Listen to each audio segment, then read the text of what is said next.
Hello, my name is Wangeshi and welcome back to my YouTube channel. Today I'm going to be showing you how to make a chocolate cage, which I had been requested to do on one of the comments in one of the videos from way back. This video was recorded back in May, but I made a few mistakes while making the cage and I didn't think I would end up posting. But as someone told me, since most people who come to my channel are coming to learn, it's okay to show that I also make mistakes.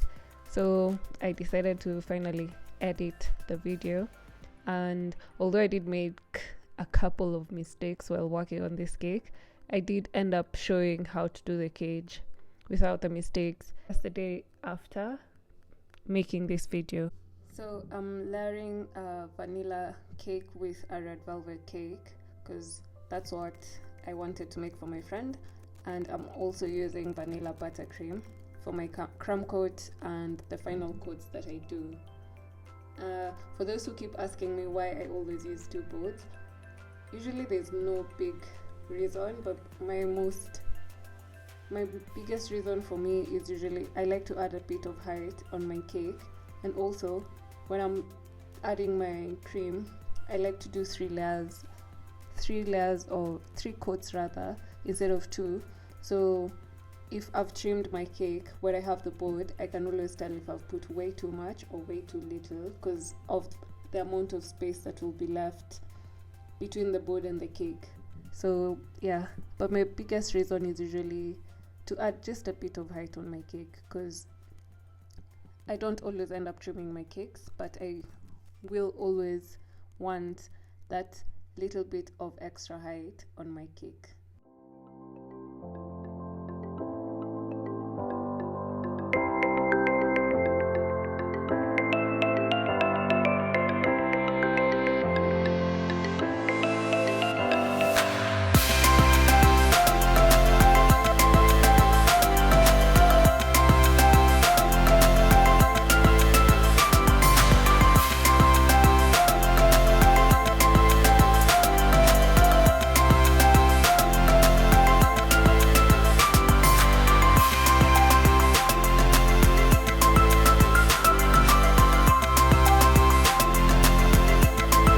Done doing the first coat or the crumb coat, refrigerate your cake for 15 to 20 minutes so as to set the buttercream.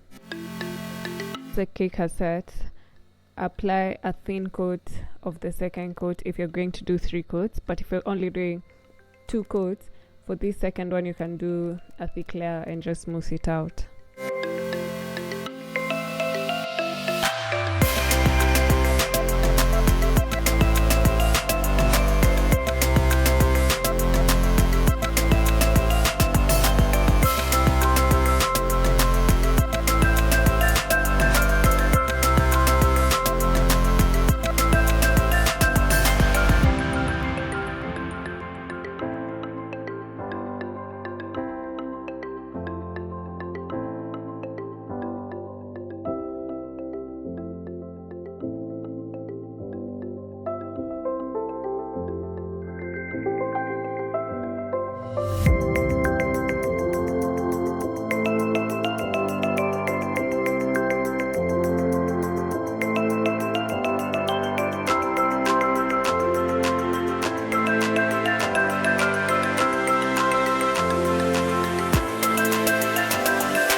Also refrigerate for 15 to 20 minutes, but for this one you can do for at least 10 minutes because the cake is still cold, so it won't need much longer to set.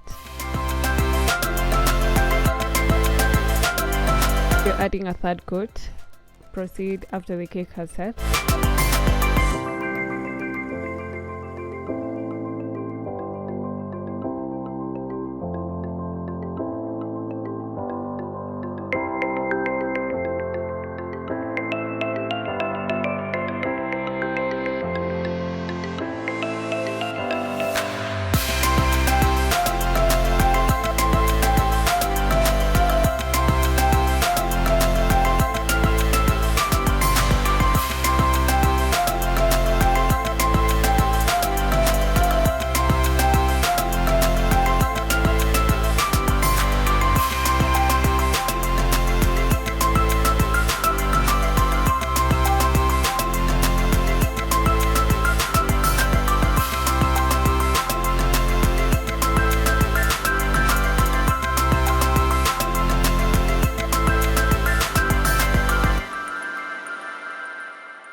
doing your final coat, just refrigerate it while you start working on your chocolate cage. When working on your cage, the first thing you need to do is measure the height of your cake so that you can cut your parchment, greaseproof or acetate. With regard to the height of your cake, you need to add a bit extra. Let's say if my cake is 6 inches tall, I would cut at 6.5 or 7 inches just to make sure I have a bit extra for the top so that the top looks like it has a border. And then I also need to know my circumference of the cake. And for my cake, I was using an 8-inch cake, so I need to get the circumference, which would be 8 times pi, which is 24 point something.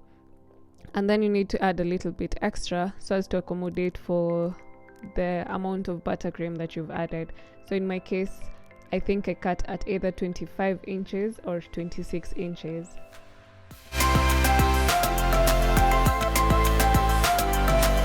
To pipe the cage to the shape that you want, you need a piping bag that has not yet been cut so that you can cut the amount that you want. Place the piping bag into a cup and then pour in the chocolate. The chocolate should be hot, a little between hot and warm. I don't know what temperature that is called, so that you don't burn your hand, but it's still flowy enough to do the design. When cutting your piping bag, make sure you cut a very small hole, as you can always make the hole bigger, because if you start with a bigger hole, it would be very hard for you to fix that unless you start all over again. Then pipe onto your greaseproof paper or acetate the design or pattern that you wanted to do, and make sure that the pattern goes over the edges of your measured paper, so that when you come to pick up the piece of paper to wrap around your cake, you want the bottom and the top to be tidy. And here's where I made my first mistake. I made my cage in some parts a little bit way too thin, and I should have known better, because if you make it too thin, chances of it breaking is very high. Next, I prefer to cool down my chocolate using a dough scraper so that I can cool it faster. This was my mistake number 2, because before I started doing this, I should have brought out my cake, because it's buttercream and my fridge is extremely cold, so I should have already taken out my cake a while ago so that my chocolate can stick onto the cake much better.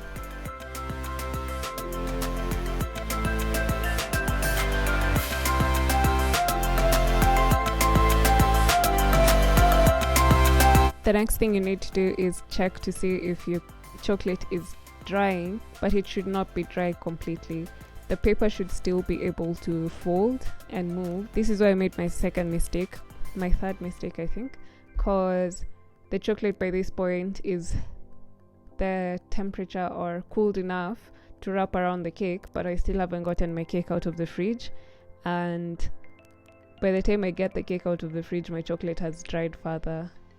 I used the dough scraper to clean up my table. Then wrap your chocolate cage around your cake. Here's my next mistake. I should have finished wrapping my cake instead of cleaning the table. And as you can see, I'm struggling to stick it onto the cake. The next thing you do, since your paper was a little extra, peel off a bit of the paper and stick the other edge, and then let your cage now dry completely. The cage should take about a minute or less to dry completely, but if you're in a hurry, once you finish wrapping around your cake, you can put your cake with the cage back into the fridge to let it set faster. Be careful when you're peeling your acetate or greaseproof paper, because if you do it too quickly, you might end up breaking the chocolate, so you need to be very gentle. And here's where you see each mistake that I made: making my cage too thin, working with an extremely cold cake, working way too slowly. My mistakes will now start showing, because my cage started breaking and I think I still had hope and faith that it wasn't so bad, or I guess I didn't know how bad it was. So I was trying to press it back onto the cake, but I had already realized that there was just way too much.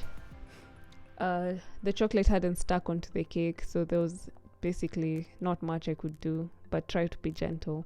So here you can clearly see that the chocolate was way too thin. I was trying to place it back onto the cake as I went. At some point I should have just given up and just remade the chocolate cake, and also this could be the reason why I didn't want to post this video.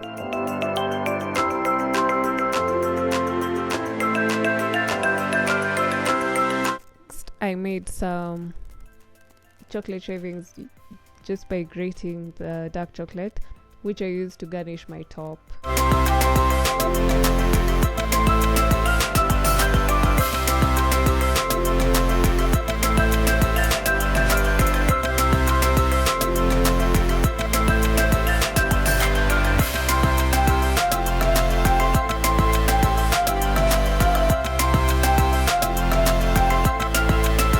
I grabbed chocolate buttercream and used that to decorate and garnish the top of my cake and the bottom. I had to do the bottom because just look at the backside. There's nothing I could really have done to fix or hide the chocolate, and also my bottom part of the chocolate is just stuck to the board. There's barely any cream, so I didn't know if the cake would come off, so I just used the buttercream to make sure that the chocolate cake doesn't decide to peel off further. The next day I had a cake to make for my sister. I was using whipped cream since that's what she prefers, and this time I worked smarter because I took my cake out before my chocolate is set, and you can see I'm struggling to lift it because I made a different pattern that ended up being thicker. But since I'm working a bit faster than I did the previous day, it was much easier for me to fix and work with the chocolate. This is what I meant when I said peel off one side, so I'm able to peel off and stick in the other side, and then just wrap the other grease proof on top. When working with whipping cream, the best thing is put the cake back into the fridge for a bit, like 2 to 5 minutes, then come back and peel off the grease proof paper. So for this one, since I didn't make it too thin, it was much easier for me to peel off. I wasn't panicking, I wasn't regretting anything. I just worked as quickly as I could, and yeah, that's how it turned out.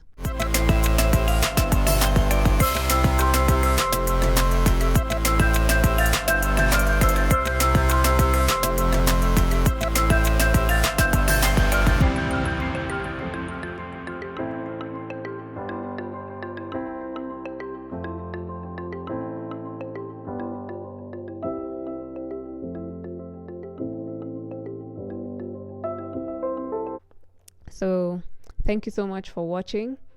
Thank you for following along, and hope to see you in the next one.